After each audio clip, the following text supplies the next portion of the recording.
One of the biggest challenges in the pandemic has been the availability of reliable COVID testing, and now the first and only T-cell test for consumers to detect COVID-19 is launching. It's called T-Detect COVID and is especially important for people who had COVID-19 or think they've had COVID-19 but were not able to get a confirmed diagnosis.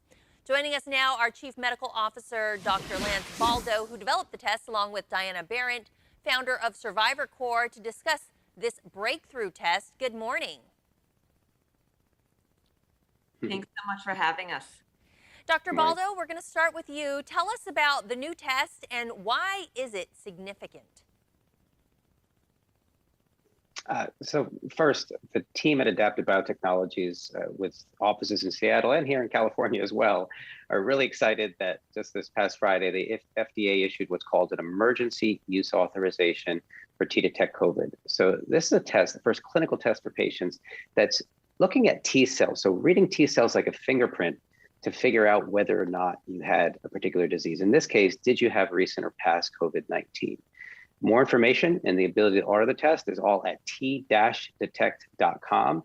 Everything can be done online with the exception of a blood draw. So this test does require a sample of your blood. And for that, you can go to one of a couple thousand LabCorp service centers around the country. Or if you decide you'd rather stay home, you could just indicate that you'd rather have a mobile blood draw professional come to your house.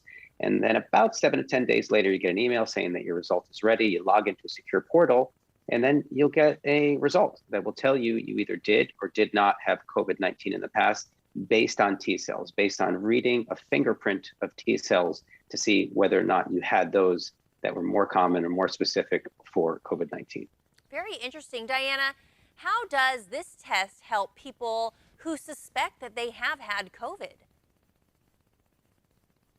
So it's such a good question. So it happens to be that today is the 1-year anniversary of my having gotten COVID.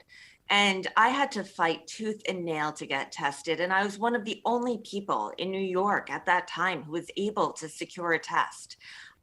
They were mostly unavailable and often faulty. And the same was true of the original antibody tests. And so there are a lot of people who are really unclear about whether or not they had COVID. And why does that matter? Because COVID doesn't just come and go from your system. What we originally thought of as a respiratory disease, we now understand is truly a vascular and inflammatory disease that can damage irreparably every single organ system in your body. And that can be from an asymptomatic case. And so if we're trying to follow the guidance and protocols and things like, being told to get a cardiac screening before returning to exercise after COVID, well, if you had an asymptomatic case, how are you going to make that choice? So we as patients need to be proactive stewards of our own data, but partnering with scientists like Dr. Baldo. And, this is such important data as we as patients put together our own personal medical profile. This is a key to that puzzle. Yeah, that's really interesting insight, Diana. And Doctor, we heard her talk about some of the reasons why someone would want to know. From your perspective, why should someone want to know if they've had COVID, and why is this so important to do?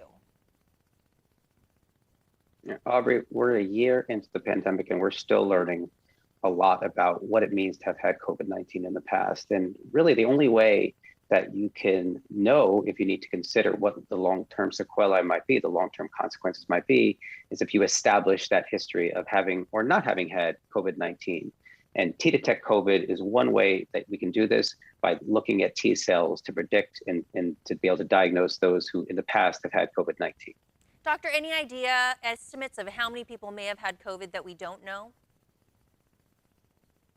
Asymptomatic disease is quite common, but the reality is that we don't exactly know because we haven't done any real, society-wide or population-wide assessments. But in some localized areas, we see numbers as high as 20 or 25% of people that had immunologic evidence of having had COVID-19 in the past. And obviously, there's a ton of variability in that based on geography, including state or even countries.